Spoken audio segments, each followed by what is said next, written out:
when we speak about human resource management and we speak about staffing and we giving the judiciary the tools and the ability to hire, it's because of a long-standing problem. Senator Albari asked the question several times. He seems to have a fixation with the Honorable Prime Minister. What has changed? What has changed?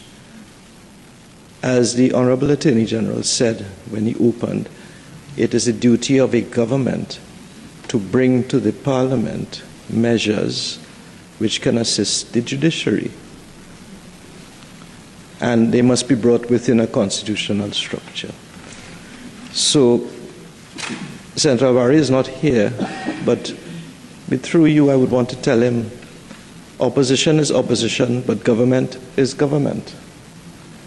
And we have a duty to help and assist the judiciary to perform its mandate and perform its role. It should be lost on any one of us, Mr. President, and it's probably the ghost in the room, I would say the ghost in the machine, that this bill and the measures in this bill as it relates to the hiring of staff on contract is because of the failure of the Service Commission system under the Constitution.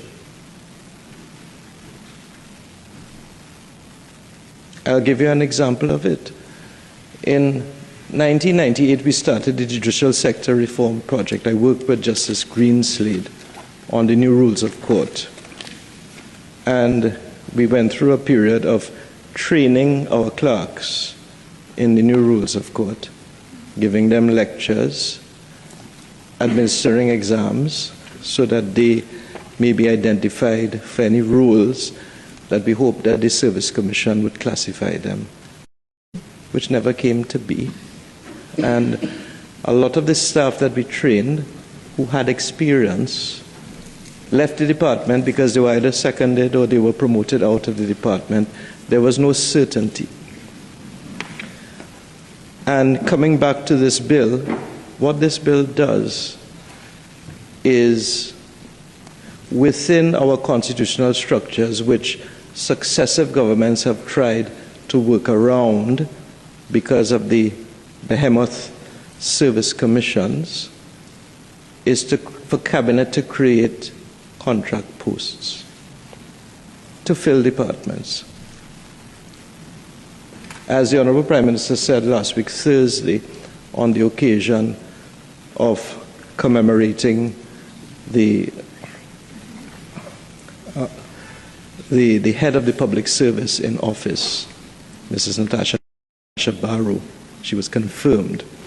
And in her speech, the Honorable Prime Minister lamented at the fact that we still have public officers who retire acting. Okay? We still have people who are public officers who are caught in a time warp because their disciplinary matters take years to complete. Positions have not been filled for years across ministries, and every government complains about it. And what we have done over the years since independence is we have all found a way to work around it, but it's not the best thing. And this bill is reflective of that, which is to give somebody the ability to hire on contract for 5 years. It's not the best system, but as a government we have a duty to enable to do it because the Service Commission is not doing it. It's as simple as that, and that's something we need to reflect upon, and I hope that it's something that comes back here for us to reflect upon further at some point in time, because we cannot continue like this. It is absolute collapse.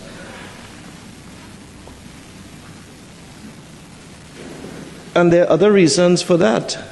I mean, you have to look at how persons are appointed to these commissions. I'm not going to say more of that, but everybody knows there's the ghost in the machine. And sometimes you have partisanship and politics masquerading under the cloak of independence. I wouldn't say more about that, Mr. President. But that is how it is. It's a deep state P&M thing going on sometimes. So while we all celebrate across the aisle about this bill has uncovered and reflects a deep constitutional difficulty that we have. And nobody seems to have found a way to grapple with it. So we have a duty to assist the judiciary, which is the other arm of the state.